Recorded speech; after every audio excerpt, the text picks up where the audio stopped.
Welcome to our deep dive on Thanksgiving. You sent in some seriously fascinating stuff on Thanksgiving history, and let me tell you, there's way more to it than just that pilgrim story from school. Yeah, it's kind of funny how those images stick with us, like pilgrims in those huge hats sharing a meal, Native Americans all around. Oh, totally. But Yeah. you know what blew my mind? Discovering that Native Americans had their own harvest celebrations ages before the pilgrims ever showed up, like the Cherokee Green Corn Dance, all about gratitude for a good harvest. Exactly right. It makes you realize that giving thanks, it's like ingrained in our connection to nature, the whole cycle. Totally. And get this, it wasn't only Native Americans. Europeans were doing the Thanksgiving thing too, even before the Mayflower got here. Did you know the very first Thanksgiving service we have on record in North America happened in 1578, Newfoundland?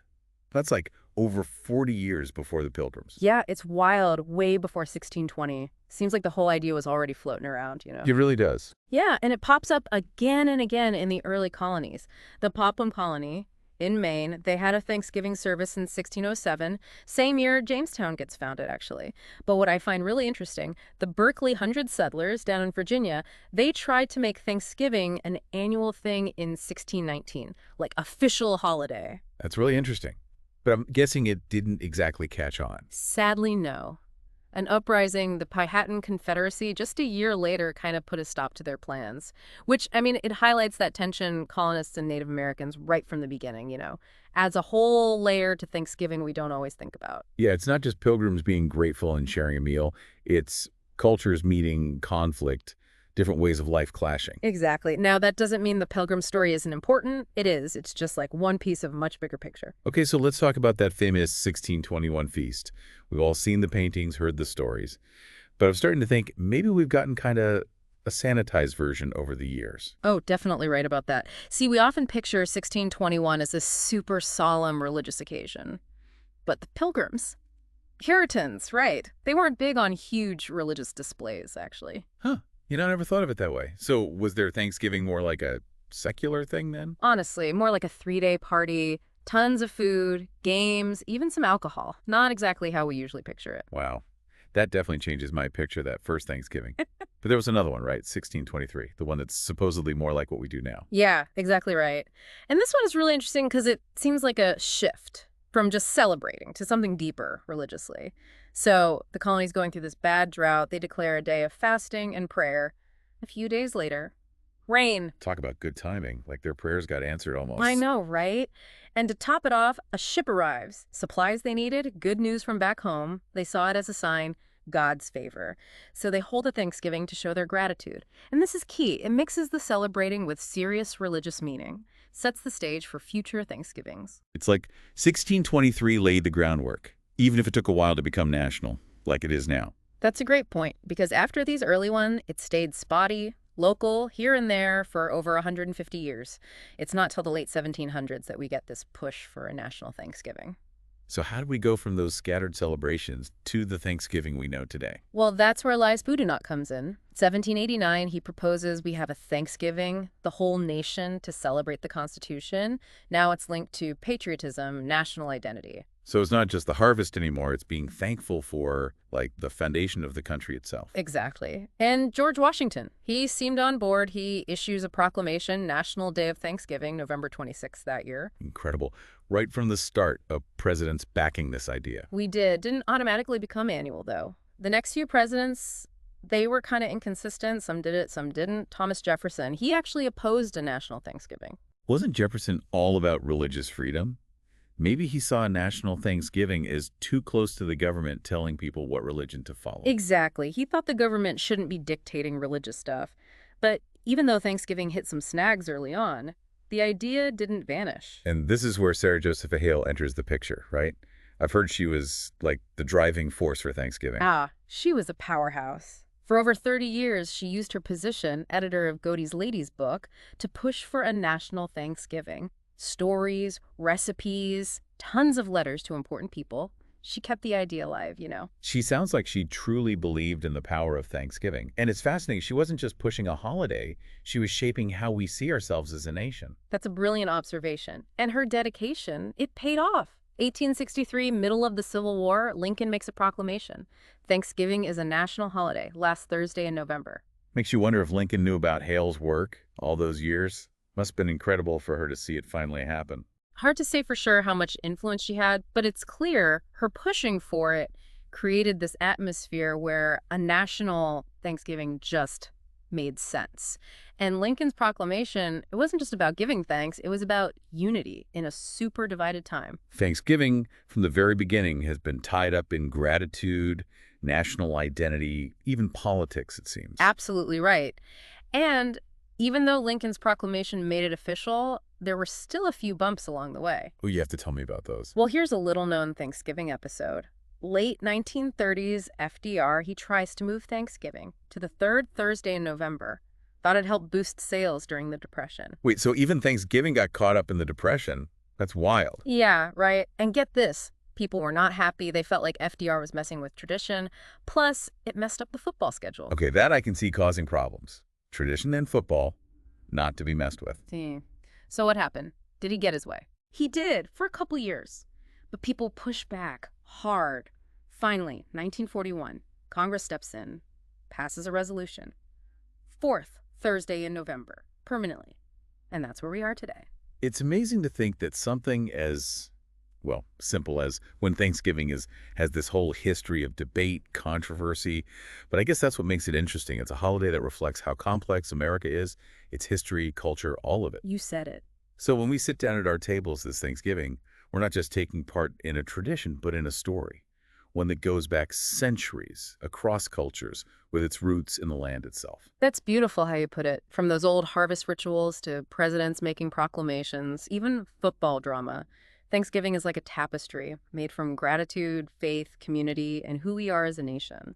And like any good tapestry, it's got all these intricate details, hidden layers waiting for us to find them. And now that we've laid that groundwork, this historical overview, I'm excited to get into those deeper layers with you. Me too. Looking forward to exploring them. You know, as we go deeper into this whole Thanksgiving story, we gotta admit, there's a perspective that's often missing, like left out of the usual way we tell it. You mean the Native American perspective? We touched on how Thanksgiving has these roots in their harvest traditions, but I'm realizing we haven't really explored their side of it fully. Exactly. It's easy to focus on the Pilgrims, right? But we can't forget them showing up had a huge impact on Native people, and not always good. Right. Disease, being forced off their land, conflict, all part of it. Makes you wonder, what did Thanksgiving look like to, say, the Wampanoag, the tribe at that first feast? Yeah, that's a big question, one that historians, Native scholars, they've been wrestling with for years. You see, for many Native Americans, Thanksgiving isn't a celebration. It's a day of mourning, remembering. That makes a lot of sense. I mean, how could they celebrate a holiday that basically marks the start of losing their land, their way of life? Yeah, it's complex, painful history, and I think it challenges us, to think about that Thanksgiving story we've been told. It's not just Pilgrims and Indians being friendly and eating together. It's about cultures clashing, fighting to survive, and the effects of colonialism that are still felt today by Native communities. It really shows how history is rarely simple, right? There are always many sides, many truths, and we got to try to see them all. Absolutely. And as we deal with all this, I think Thanksgiving can be an opportunity to think more deeply, understand better. It's a chance to ask ourselves some tough questions about what we believe, what's important to us. Like, what kinds of questions are you thinking of? Well, for one, what does Thanksgiving mean to each of us personally? How can we celebrate it in a way that, has meaning but also remembers the whole history? I've been thinking about that myself lately. It's so easy to get caught up in the food, the fun, that we forget the bigger meaning. But Thanksgiving's really about gratitude at its heart, right? I think so. It's acknowledging the good stuff, the people we love, all the things we often take for granted. And that's something we can all connect with, no matter who we are or what we believe. Exactly. Family, friends, helping out in our communities, even just taking a moment to appreciate, the beauty around us. Thanksgiving gives us this chance to be grateful, to connect. I love that. So, yeah, in the middle of all the turkey and pie, let's not forget to just stop for a second. Be thankful for being alive, for the people who make life better. That's beautifully said. And maybe, as we're all at the table this year, we can also take a moment to think about that history, all the complicated parts, and think about how can we make things more fair or more just for everyone. That's a challenge for sure. But a good one, worth trying, right? Yeah. I mean, if Thanksgiving's about gratitude, Shouldn't that include everyone, even the people whose stories haven't been told enough, haven't been heard? Couldn't agree more. It can be a time for healing, for coming together, for building bridges between different cultures and communities. That's a great way to think about it. So it's not just looking back, but using what we know about the past to make a better future. Exactly. And that leads to another interesting thing about Thanksgiving that people don't always talk about. Oh, I'm all ears. What else is there? Well, we've talked origins, right? But what about how Thanksgiving's changed as a holiday? Like Well, socially, culturally? you mean how the traditions have evolved? I'm guessing deep-fried turkey wasn't on the menu back in the 1600s. Yeah, no kidding. But it's more than food. Think parades, football games, Black Friday shopping going crazy. It's all become part of Thanksgiving. You know, it's funny, I never thought of those as being directly connected, but you're right, they're part of the whole experience now. And that just shows you how traditions change, they adapt.